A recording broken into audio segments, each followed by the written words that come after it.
siguiente ponente, que en este caso es Carmen Manso. Y si tuviéramos la fortuna, que va a ser difícil, que nos quedaban unos minutitos, aprovecharíamos al final por si queréis hacer alguna pregunta a alguno de los conferenciantes.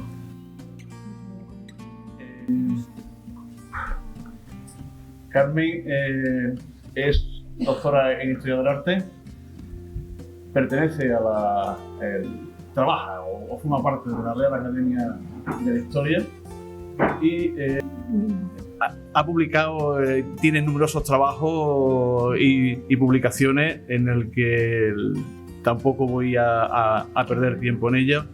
Es también una gran especialista en Tomás López, ya que en la Real Academia de la Historia dispone de fondos muy interesantes de este cartógrafo del siglo XVIII. Carmen forma además parte del grupo de Ibercarto, un grupo de cartotecarios hispanolusos que cada 2 años nos reunimos todos los que trabajamos en estas actividades de la cartografía antigua. Nos reunimos y tratamos de estudiar y solventar los problemas que se nos plantean en el trabajo del inventario, catalogación y todo el tema de la cartografía histórica. Carmen fue presidenta de este grupo y ahora nos va a hablar sobre toda la cartografía o todo el material cartográfico que debió de utilizar para hacer la exploración de Magallanes, de la Vuelta al Mundo. Y no quiero perder más tiempo. Ya veréis que todo lo que he dicho no es nada para vos. Lo siento que soy la última y entonces pues repetiré algunas cosas. Yo solamente quiero, en primer lugar, para mí es un honor participar en este ciclo y quiero dar las gracias al Instituto de Estadística y de Cartografía, en especial a su directora Elena Manzanera, al subdirector de Estadística, don Juan del Ojo, al subdirector de Infraestructura de Datos, don Agustín Villar, al jefe de Servicio de Difusión y Publicaciones, don Fernando Martínez, al organizador del ciclo, don Fernando Olmedo, y autor de la excelente edición de los mapas, a don Joaquín Cortés, responsable de la cartoteca, coordinador de este ciclo y colega del grupo de cartotecas Ibercarto, como él les ha comentado. Tuve el honor de sucederle en la presidencia de Ibercarto hace unos años. Y bueno, también quiero recordar aquí a María Antonia Colomar, que es emérita archivera del Archivo General de Indias, que también es fundadora de Ibercarto como nosotros. Mi conferencia cierra el ciclo y espero que disfruten de su contenido. Tengo 64 imágenes, voy a intentar pasarlas muy deprisa, más que nada para ilustrarles lo que les voy a decir. Entonces, tras una breve referencia a la cartografía y a los atlas del Renacimiento, veremos algunos mapas del mundo conocido e imaginado antes de la expedición, para pasar a la cartografía de la expedición y especialmente a sus resultados reflejados en los planisferios o en cartas universales. A ver si domino esto. Sí. Desde los siglos XV y XVI, los mapas de la geografía de Ptolomeo contribuyeron al conocimiento del mundo. Este tratado fue redescubierto por los humanistas italianos y en él se describe por primera vez un sistema de reticulado geográfico con meridianos de longitud y paralelos de latitud de unos 8.000 lugares del mundo conocido, ordenados por continentes. Por eso se denominó geografía matemática, aunque contenía errores. Contiene 27 mapas. A ellos se fueron añadiendo los mapas modernos de los principales países europeos, pues a los lectores les gustaba ver su país y el mundo con los descubrimientos. Los atlas de Mercator, Ortelius y Blau, con los mapas modernos, contribuyeron a su conocimiento, permitiendo al lector viajar de forma imaginaria sin moverse de su casa. En estos atlas, destinados a un público culto, apenas se actualizaban los descubrimientos o se hacía con retraso debido a la política de secretismo. La imagen del mundo conocido e imaginado representada en las cartas planas, planisferios y globos. Vamos a pasar a esto. La Casa de la Contratación de Sevilla, creada en 1503 para centralizar el comercio y organizar las flotas de Indias, fue asumiendo la labor científica. El piloto mayor examinaba a los pilotos que iban a las Indias, daba el visto bueno y sellaba cartas del maestro de hacer cartas de marear, de acuerdo con el padrón. Los cosmógrafos y pilotos fueron diseñando los océanos, las líneas de la costa del occidente americano y los países con los datos obtenidos en los viajes de exploración, que se incorporaban al padrón.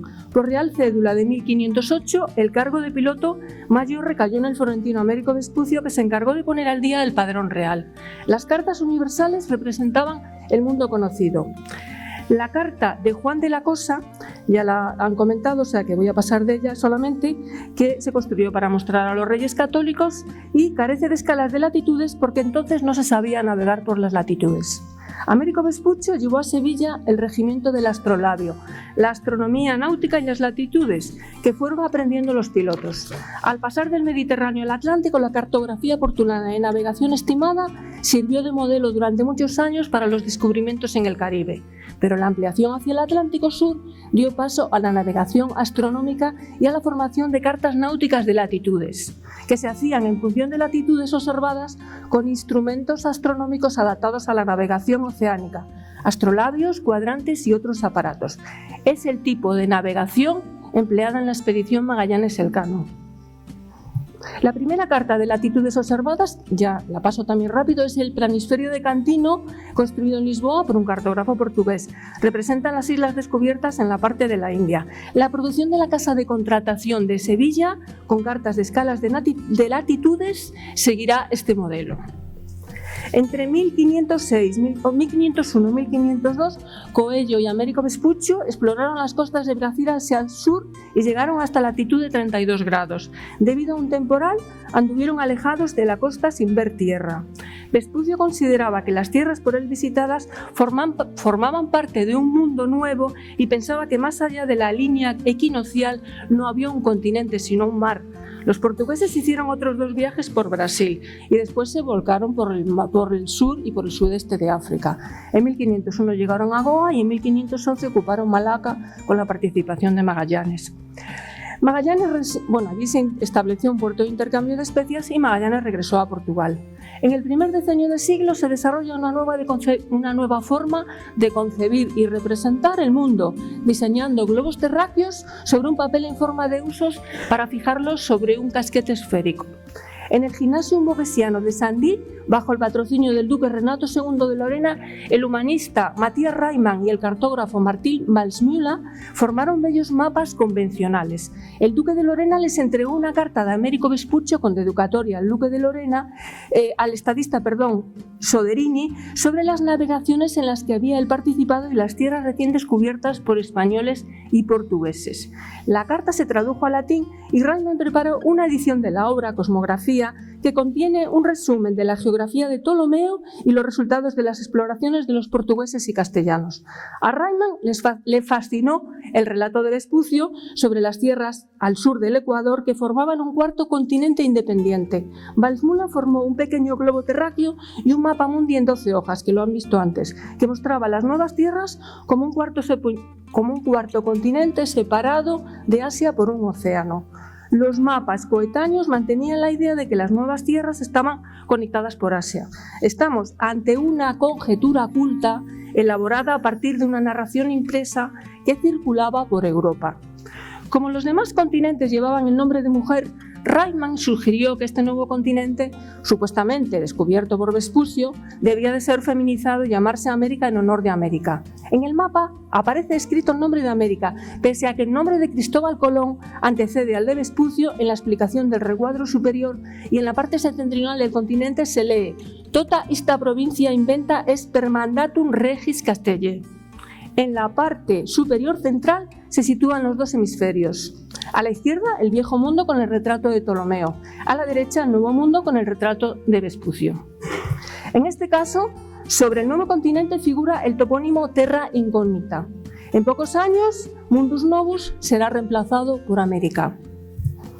Johannes Sonner, geógrafo matemático, hizo una investigación exhaustiva para diseñar el mundo. Manejó la geografía de Ptolomeo, de la edición de Estrasburgo de Waldseemüller de 1513 y su mapa mundi. Y en 1515 publicó esta obra que ven aquí, L'opulentísima quadra in terra totius terrae.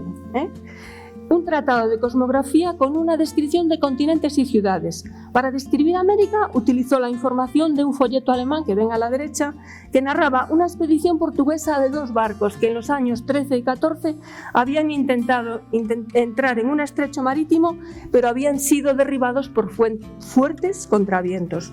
Los navegantes creían haber encontrado un nuevo pasaje a través de América.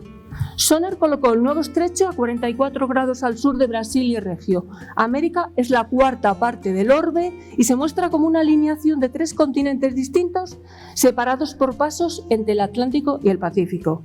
El norte se llama Parias Ínsula, la segunda parte está encima del Ecuador y la tercera entre América y Brasil y Regio.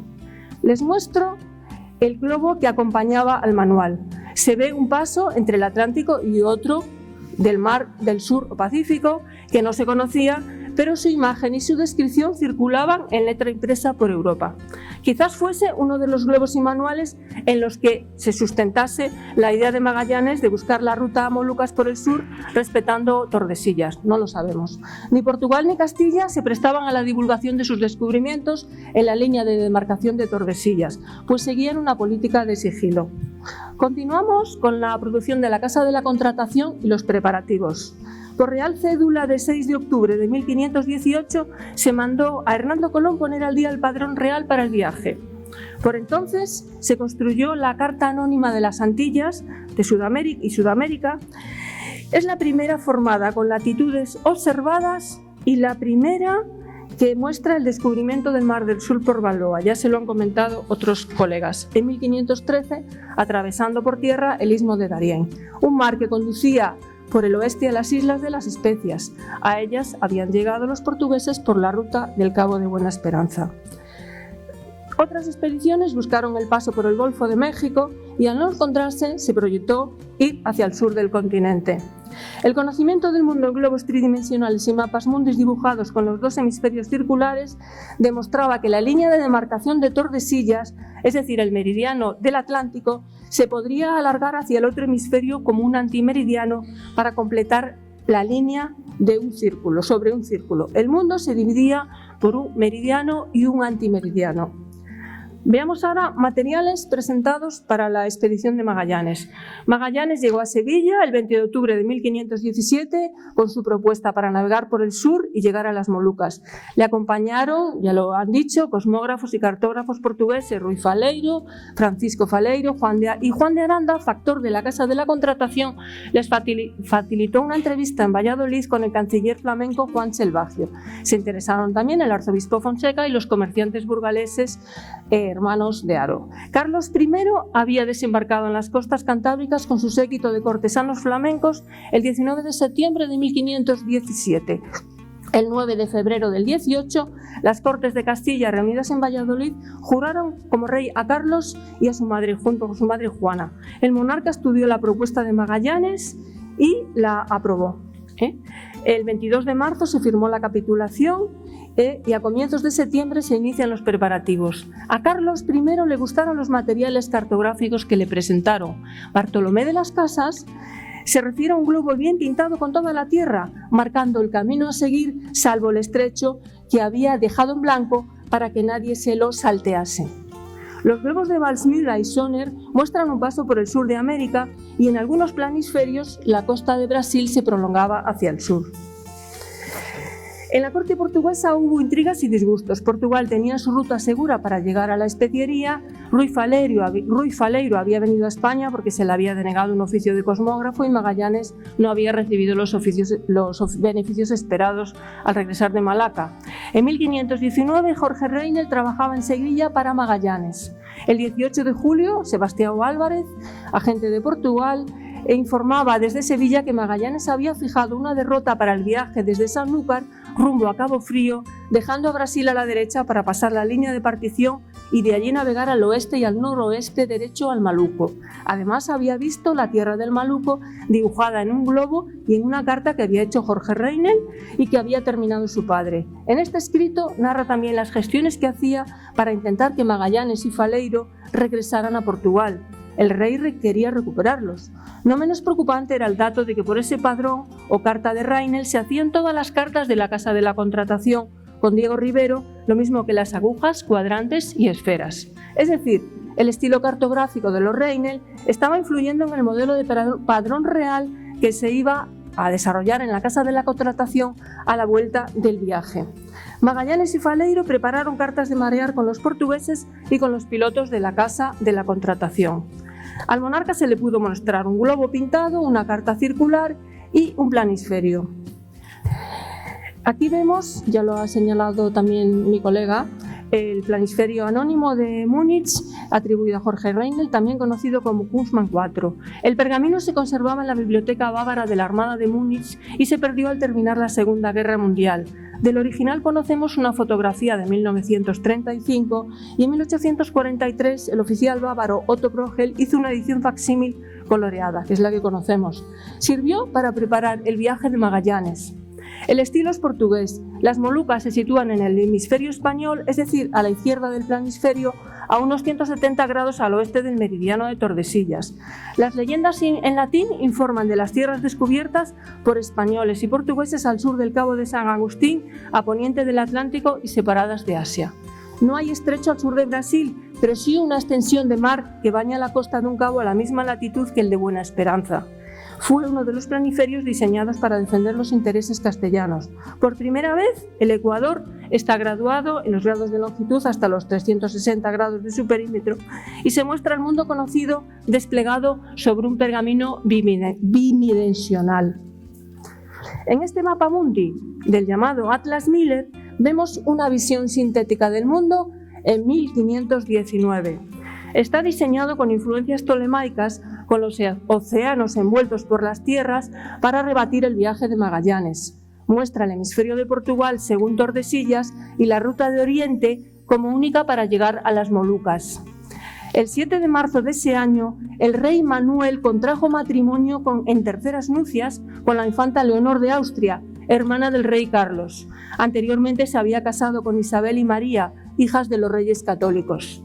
Según Alfredo Piñeiro, el atlas fue diseñado por Lopo Omen, Pedro y Jorge Reinel y por el miniaturista flamenco Antonio de Holanda entre 1519 y 1522. Les muestro la hoja de Brasil y la costa atlántica. Es un atlas de lujo iluminado como un libro de horas. Su destinataria fue la joven reina Leonor. Sorprende que los Reinel participasen en este atlas y en los preparativos de la expedición castellana.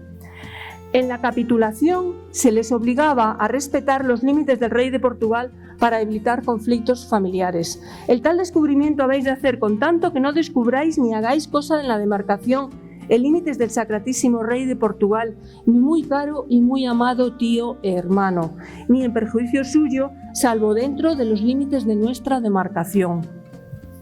Aquí ven una carta de marear, que se la ha enseñado anteriormente mi colega, una carta de la Sonda y las Molucas hecha por los Reinel para el monarca portugués en 1517. Los portugueses tenían suficiente información para situar las islas asiáticas y la posición de las Molucas en el planisferio de Múnich. En la flecha aquí se lee Islas de Maluco, donde ha o cravo. Les muestro un mapa actual de las Islas Molucas, también conocidas como las Islas de las Especias, en el archipiélago de Indonesia. En el mapa grande marcadas con un óvalo y en el pequeño destacadas en azul celeste oscuro. La cartografía de la expedición. En la construcción de cartas e instrumentos de navegación, cuadrantes, astrolabios de madera y metal, agujas de marear y relojes de arena para la Armada, se invirtieron 68.182 maravedíes. En la relación de gastos figura como autor de las cartas Nuño García de Toreno, cartógrafo oficial de la casa. En unas partidas se indican los pergaminos comprados y un total de 23 cartas de marear, más otras 2 para el rey. Algunas fueron encargadas por Magallanes y Ruy Faleiro a Nuño García de Toreno, otras 6 se las mandó a hacer Ruy Faleiro. Además, Faleiro fabricó 6 cuadrantes de madera y un astrolabio de palo. Francisco Faleiro redactó un regimiento de navegación con un método para la observación de la longitud. Nuño García de Toreno figura como receptor del importe del trabajo por ser el coordinador y buen iluminador y diseñador de pergaminos. En la fabricación de cartas también participaron Juan Vespucio y Diego Rivero, quien también se ocupó de cuadrantes y esferas. En la carta del factor al rey portugués se dice que por el padrón de Jorge Reinel se hacían las cartas, que las hace Diego Rivero, como también los cuadrantes y las esferas. Poco antes de partir la expedición, Nuño García de Toreno recibió el cargo de maestro de hacer cartas de marear. En la relación de gastos figuran un plano esférico encargado por Magallanes para el rey, con una caja de cuero para guardarlo, y una carta de marear encargada por Ruy Faleiro. Lamentablemente, el material cartográfico de la expedición se perdió. El piloto mayor y los cartógrafos de la casa tuvieron que esperar al regreso de las naos San Antonio, 6 de mayo de 1521, y Vitoria, 6 de septiembre de 1522, para actualizar el padrón. Veamos la cartografía de los resultados de la expedición. Este planisferio polar es una copia de la carta original diseñada en la Casa de la Contratación para Solimán el Magnífico, trazada en proyección polar en 2 hemisferios de los que solo se conserva el sur, que es el que ven. Muestra el Ecuador graduado, las Malvinas y el perfil completo de América del Sur. Falta el estrecho y la costa gira hacia el este. Se lee: esta terra descubrió Fernando de Magallanes. Es la primera imagen conocida de la boca de la entrada al estrecho. Fue elaborada con los datos traídos por el piloto Esteban Gómez en la nao San Antonio y se puede fechar en 1521. La inesperada llegada de la nao Vitoria, el 6 de septiembre del 22, y la confirmación de la esfericidad de la Tierra fue todo un acontecimiento con repercusión en la cartografía de la Casa de la Contratación y en las imprentas europeas. Se tuvieron que modificar las concepciones tolemaicas y renovar los mapas mundis de los atlas. La Casa tuvo que renovar con urgencia el padrón real y cartografiar el globo con las fuentes traídas. Aquí vemos la carta del...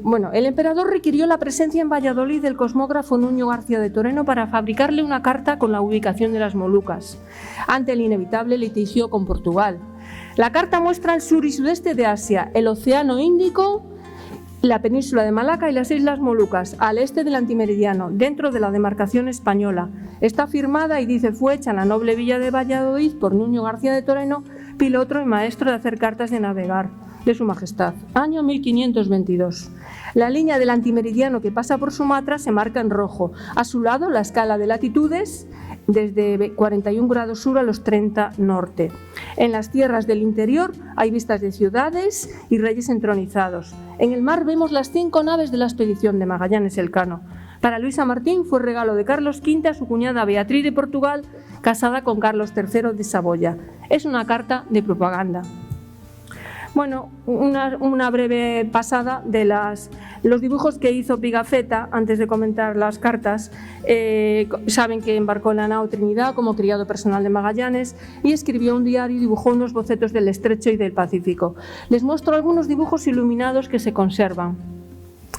El estrecho está orientado del sur a norte. No les voy a leer el texto relativo al estrecho porque lo pueden ver ustedes en el diario. Y aquí ven un mapa reciente con detalle del estrecho. Vean el Cabo de las 11.000 Vírgenes en el Atlántico y el Cabo Deseado en el Pacífico, con toda la ruta.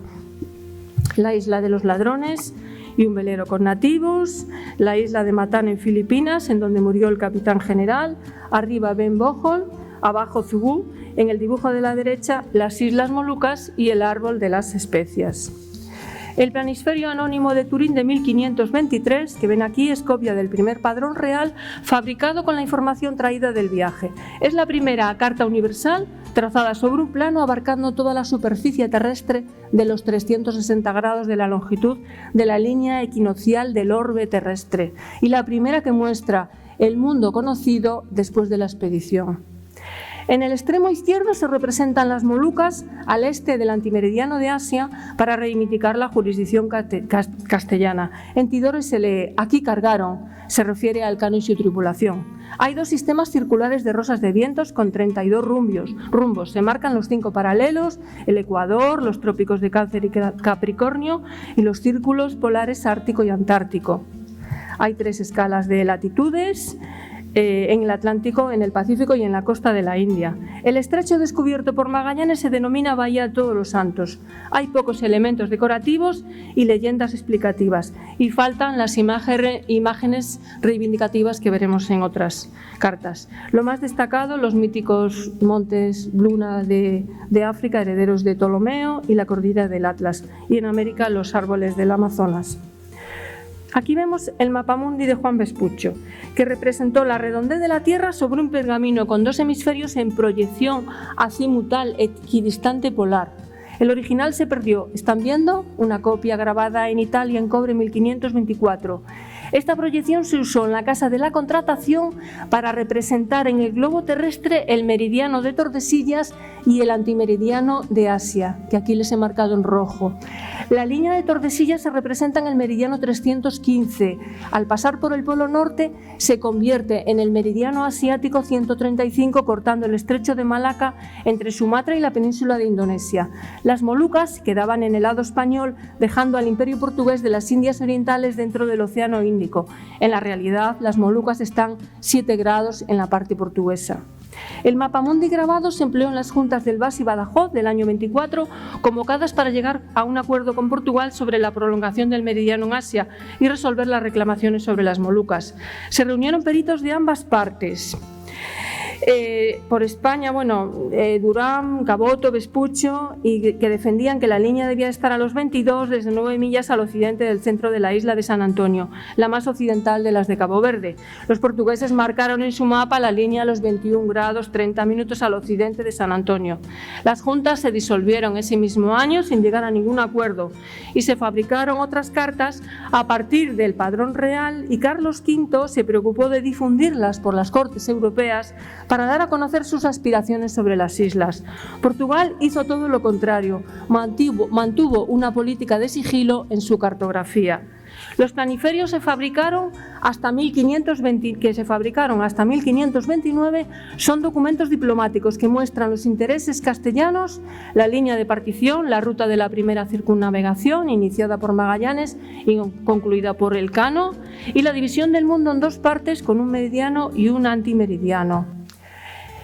En 1523 se creó el cargo de cosmógrafo de hacer las cartas de marear y fabricar los instrumentos, y Diego Rivero fue el primero que lo desempeñó.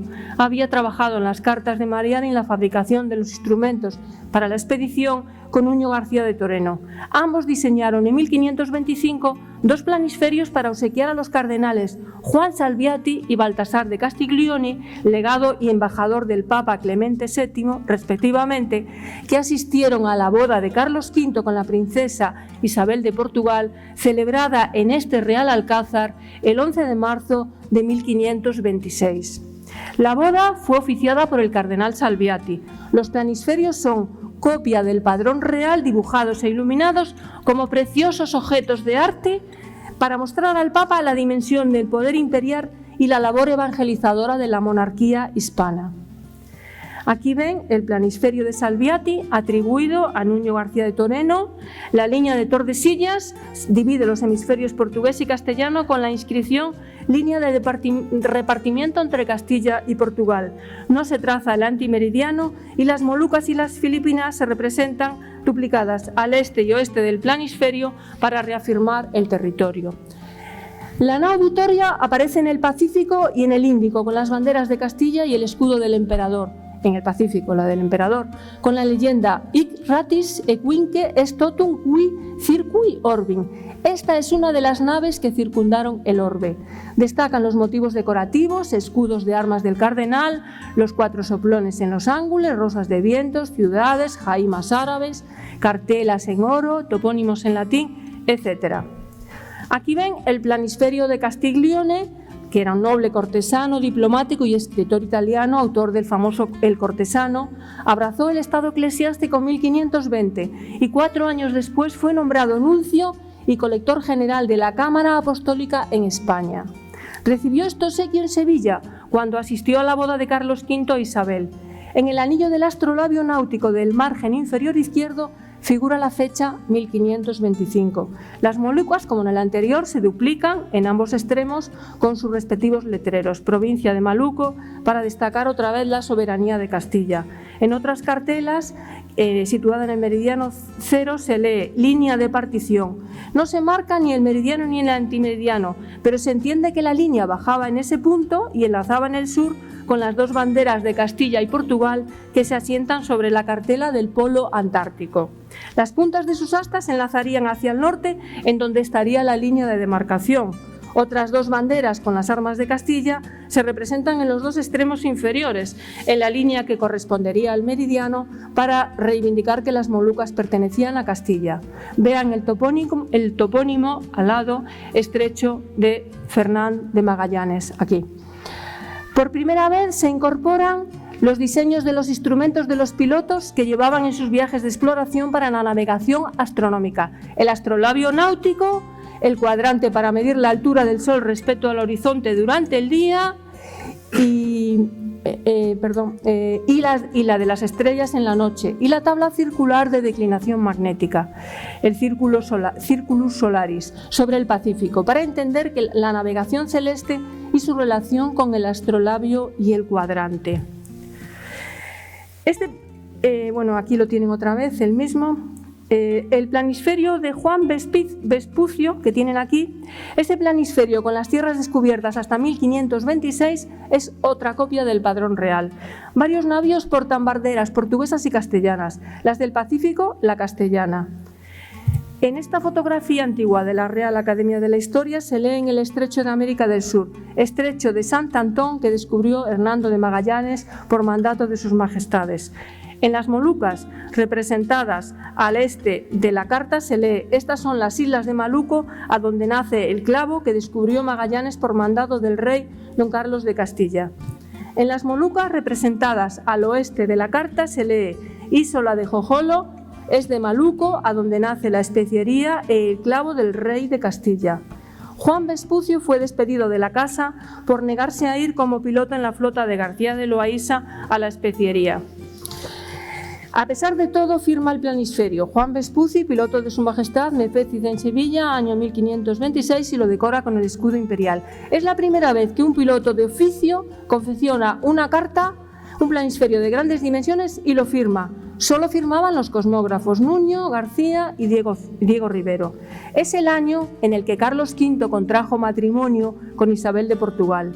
Para ensalzar el Sacro Imperio Romano-Germánico de Carlos V, diseñó un bello escudo de armas sobre el águila bicéfala con la corona dorada y una cruz en su remate. Simboliza la soberanía imperial y la fe católica en el Nuevo Mundo. Este planisferio de 1527, el de Weimar, se construyó, tienen todos el mismo título, los de Diego Rivero, que vamos a ver, Carta Universal, ya lo conocen ustedes todo. Se representan la tabla circular de las declinaciones, con rosa de vientos y un galeón, el astrolabio y el cuadrante náutico. Sobre el cuadrante, en una cartela rectangular, vean, cerca de las Molucas, hay un texto muy expresivo sobre la circunnavegación del Cano. Dice así: estas islas y provincias de Maluco y Gilolo se colocan están en esta longitud, según opinión y parecer de Juan Sebastián del Cano, capitán de la primera nao que vino de Maluco y la primera que rodeó el mundo, según por la navegación que hizo el año de 20, 21 y 22, en el cual vino. Hasta aquí la carta. 20 navíos, la mayoría con banderas castellanas, surcan los océanos. Es un planisferio enciclopédico que se complementará con otros dos firmados y fechados en el año 29, que son documentos diplomáticos fabricados antes de la venta de las Molucas a Portugal y antes del Tratado de Zaragoza de 1529. Aquí tienen el planisferio del Vaticano. Este es un facsímil que se hizo en Londres en el año hacia 1887, y están viendo un ejemplar que se conserva en la Real Academia de la Historia, que lo pueden consultar en la biblioteca digital, en buena resolución además. Incorpora leyendas sobre los descubrimientos y topónimos nuevos para poner al día el padrón real. Con referencia a la expedición, dice: informa sobre los hombres que habitaban en el estrecho, de grandes cuerpos casi gigantes, traen vestiduras de animales, hablan de la tierra estéril, y dice que aquí estuvo Magallanes 6 meses en el puerto de San Julián. Junto a la nao Trinidad que la ven aquí, que vuelve de las Molucas, se lee. Aquí la tienen. Esta es la nao Trinidad, que queriendo venir a la mar del sur, subió hasta 42 grados por hallar vientos contrarios. Y de allí se volvió al Maluco otra vez, porque hacía ya 6 meses que andaba en la mar y hacía agua, y le faltaban mantenimientos. Es el planisferio más decorado. Los navíos indican: voy al Maluco, vengo del Maluco y vuelvo al Maluco. En este detalle ven el diseño del estrecho con el topónimo Estrecho de Fernán de Magallanes. Sobre el cuadrante, en una cartela rectangular cerca de las Molucas, hay un texto muy expresivo sobre la circunnavegación del Cano, muy parecido al anterior. Estas islas, de provincia de Maluco, de Ejilolo, de Colorado, están en esta longitud, según opinión y parecer de Juan Sebastián del Cano, capitán de la primera nao que vino de Maluco, en la primera que rodeó el mundo, según por la navegación que hizo el año 20, 21 y 22 en que vino. Las islas, las ven, como ven, están coloreadas en rojo. Este otro, las tienen aquí otra vez. Aquí tienen el otro planisferio, el de Weimar, pero este es del año 1529, contiene más de 50 leyendas con información de descubrimientos y características de los territorios. Este carácter que tiene enciclopédico supera el anterior del Vaticano. Tiene elementos decorativos, pocos, 4 soplones, cintas rotuladas, banderas, instrumentos náuticos, embarcaciones con alusiones a la vuelta, a la ida y vuelta al Maluco, a las Indias, etc. Esta es la nao Trinidad, compañera de la Victoria, dice aquí en este texto, parecido al anterior, la cual, queriendo venir de Nueva España, por hallar vientos contrarios, subió hasta 42 grados con el viento sureste. Porque ya tenía falta de mantenimientos, se volvió a Maluco, donde fue tomada de los portugueses. Sobre el cuadrante, en una cartela rectangular cerca de las Molucas, hay otro texto similar al del Vaticano. Dice así: estas islas, provincia de Maluco, Ejilolo, de Colorado, están en esta longitud, según opinión y parecer de Juan Sebastián del Cano, capitán de la primera nao que vino de Maluco, en la primera que rodeó el mundo, según por la navegación que hizo el año de 20, 21 y 22, en el cual vino cargado de clavo. Este planisferio y el precedente son los más logrados de Rivero. Este es posterior porque la península de Malaca y la isla de Sumatra están bien dibujadas. Son los documentos diplomáticos anteriores a la venta de las Molucas. Voy a terminar ya con unas conclusiones. En la expedición Magallanes-Elcano se culminaron muchos trabajos emprendidos por la Corona de Castilla bajo la dirección de la Casa de la Contratación. A ellas se suman los conocimientos de los cartógrafos y pilotos portugueses y las fuentes reunidas para organizar la expedición, con excelentes resultados desde el punto de vista náutico y cartográfica. La dedicación de los cosmógrafos y pilotos de la expedición fue laboriosa. Las observaciones y anotaciones del viaje contribuyeron al desarrollo de la ciencia náutica y cartográfica. Los planiferios muestran cómo era el mundo, con qué herramientas se construía y la capacidad científica y técnica de la Casa de la Contratación y de su personal al servicio del emperador. Los de Diego Rivero son enciclopedias visuales y didácticas de geografía náutica e historia natural, que ofrecen una visión del mundo basada en la experiencia y en la observación. La representación del mundo o carta universal dibujada sobre un plano en proyección cilíndrica plana permitía representar el meridiano de Tordesillas y aproximar el antimeridiano de Asia para dividir las posesiones de las dos coronas. Según Antonio Sánchez, la cartografía oficial del Padrón Real se transforma en una cartografía jurídica.